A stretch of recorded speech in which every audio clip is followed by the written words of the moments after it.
እንዳላጠፋ ሰው በሰው ፊት ምታየው ጌታዬ ባንተ ነው ገመናዬ የተሸፈነው።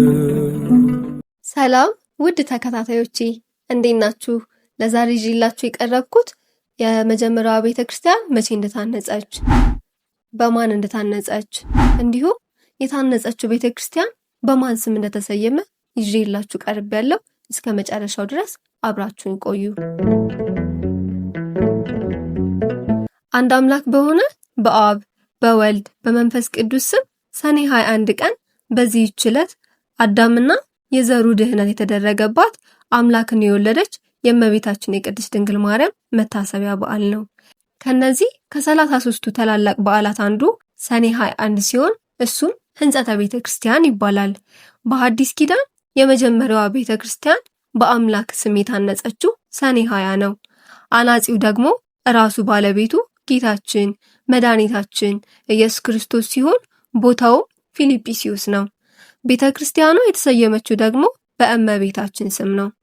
ጥንተ ነገሩስ ወይም ታሪኩ እንደምንድን ነው ቢሉ ለስም አጠራሩ ጌትነት ይሁንና አምላካችን ኢየሱስ ክርስቶስ ደቀ መዛሙርቱን ሁሩ ወመሃሩ ኩሉ አሕዛብን ሁሉ ሂዱና አስተምሩ ባላቸው ቃል መሰረት ዓለምን በወንጌል ያርሷት ዘንድ በዕጣ ተካፍለዋታል።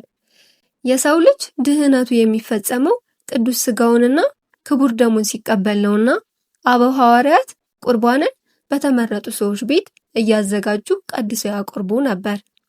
በመጀመሪያ በጸርዓ ጽዮን ቀጥሎ በተለያዩ ሰዎች ቤት እንዲከናወን ነበር።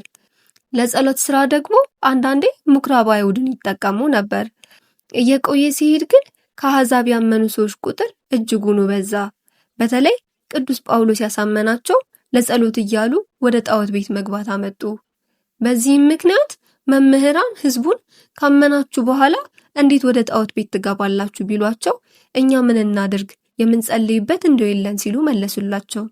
ነገሩ ሲያያዝ ከደጋጉ ሐዋርያት ጳውሎስና በርናባስ ደረሰ። ወዲያውኑ አንዳንድ ወንድሞች ለምን አናንጽም ብለው ነበር። ቅዱስ ጳውሎስ ግን ሊቀ ሐዋርያቱ ሳይፈቅድ አይሆንም አለ። ለዚህ ነው ዛሬም ሊቀ ጳጳስ ካልፈቀደ ቤተክርስቲያን የማይታነጸው። ከዚያ ቅዱሳን ጳውሎስና በርናባስ ሐዋርያቱ ወዳሉበት ሄደው ነገሩን ለቅዱስ ጴጥሮስ አስረዱ። ሊቀ ሐዋርያቱ ቅዱስ ጴጥሮስም የጌታችን ፈቃድ መሆኑን እናውቅ ዘንድ ተያይዘን ሱባኤ እንግባ ብሎ አዋጅ ነገረ። በዓለም ያሉ ክርስቲያኖች ሁሉ በአንድ ልብ ሱባኤ ገቡ። በሱባኤያቸው መጨረሻ ክብር ይግባውና ጌታችን መድኃኒታችን ኢየሱስ ክርስቶስ በኪሩቤል ጀርባ ላይ ሆኖ እልፍ አላፍ መላእክትን አስከትሎ በግርማ ወደ እነርሱ ወረደ። እመቤታችንም በቀኙ ነበረች። ሁሉንም ሐዋርያት በሩቅም በቅርብም ያሉትን ደቀ መዛሙርቱን በደመና ጠቅሶ ፊልጵስዩስ ላይ ሰበሰባቸው። ከዚያ በስተ ምስራቅ ከከተማ ወጣ ወዳለ ስፍራ ወሰዳቸው። በዚያም ተራርቀው የነበሩ 3 ድንጋዮች ነበሩ። 3ቱንም ድንጋዮች በተአምራት አቀራርቦ አንስቶ ጎተታቸው። ድንጋዮቹም እንደ ሰም ተለጠጡ፣ እንደ ግድግዳም ሆኑ።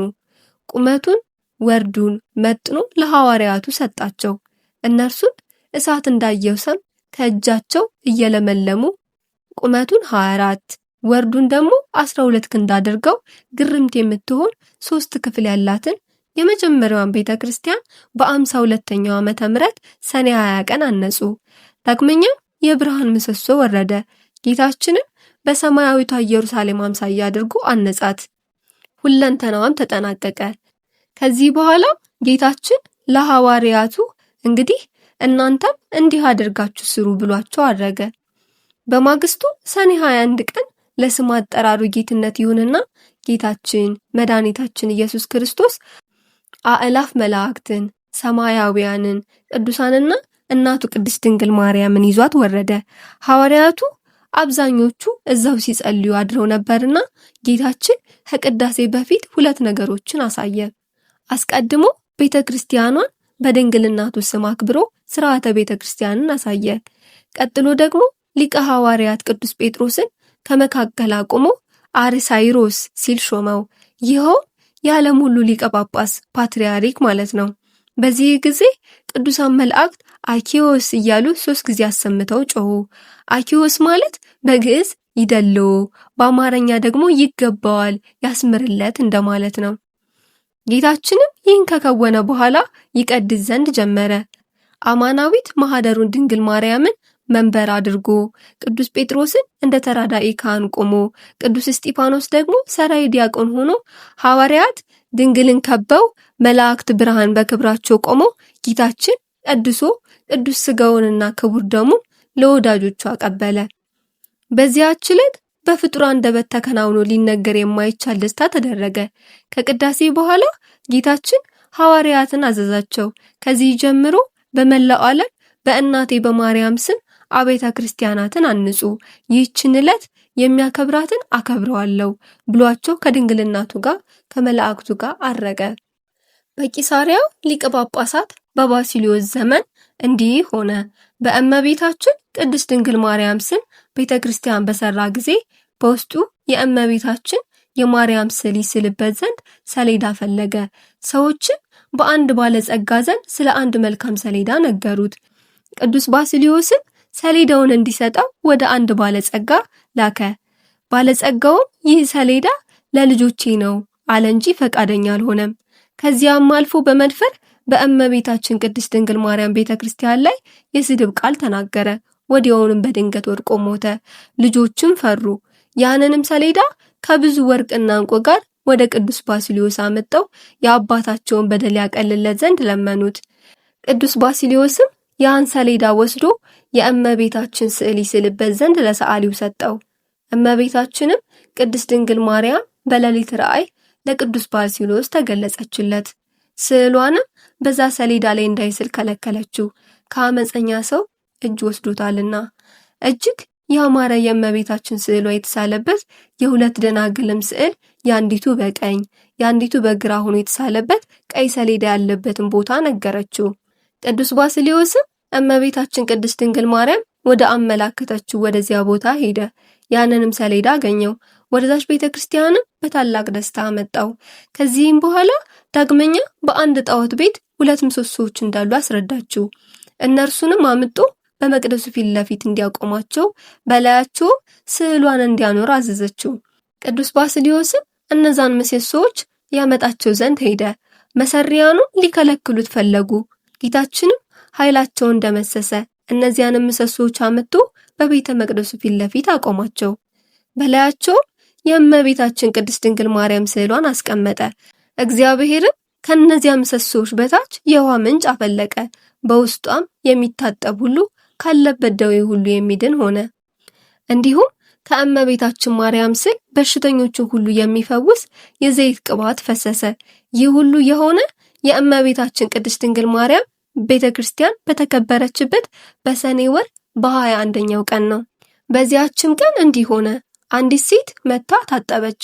ወዲያውንም ሁለመናዋ በለምጽ ተሸፈነ። ቅዱስ ባሲሊዮስም ወደ እርሷ አስቀርቦ በእርሷ ላይ የሆነውን ጠየቃት። እርሷም የእህቷን ባል እንደወደደችና እህቷን በመርዝ ገላ እንዳገባችው ነገረችው። ቅዱስ ባሲሊዮስም ታላላቅ 3 ኃጢአቶችን ሰራሽ፣ ግን ወደ እግዚአብሔር ንስሐ ግቢ፣ ምናልባት በደልሽን ይቅር ይልሽ እንደሆነ አላት። በዚያን ጊዜ ምድር ተሰንጥቃ እንደ ዳታን ዋጠቻት። እርሷ የረከሰች ስትሆን ወደ ቤተክርስቲያን መግባት ደፍራለችና። በሌላ በኩል ቅድስት ድንግል እመቤታችን ማርያም በሰኔ 21 ቀን ልጇን ወዳጇን ጎልጎልታ ላይ ለኃጥአን ምሕረትን ለምነዋለች። ጌታችንም ስምሽን የጠራውን በቃል ኪዳንሽ ያመነውን ሁሉ እምርልሻለሁ ብሏታልኝ። እኛ ሁላችን የክርስቲያን ወገኖች አምላክን ለወለደች ለእመቤታችን ለከበረች ድንግል ማርያም ለመታሰቢያዋ መንፈሳዊ በዓልን ልናደርግ ይገባናል። ስለ እርሷ ለአዳምና ለሁላችን ለልጆቹ ድህነት ሆኗልና ይህንንም በዓል ለማድረግ የሚተጋ የተመሰገነ ነው። እርሷን ለመረጣትና ለወደዳት በስጋም እንድትወልድ ላደረገ ለእግዚአብሔር ምስጋና ይሁን። እኛንም በእርሷ በእመቤታችን በድንግል ማርያም አማላጅነት ይማረን፣ በረከቷም ከኛ ጋር ይኑር ለዘላለሙ አሜን። ውድ ተከታታዮቼ እስከዚህ ድረስ አብራችሁኝ ስለቆያችሁ በጣም አመሰግናለሁ። ላይክ፣ ሼር፣ ሰብስክራይብ እያደረጋችሁ እንዲሁም ሐሳብ አስተያየት ካላችሁ ከታች ኮሜንት ስር ላይ አስቀምጡልኝ። በጣም አመሰግናለሁ። እወዳችኋለሁ። ሰላም ሁኑልኝ።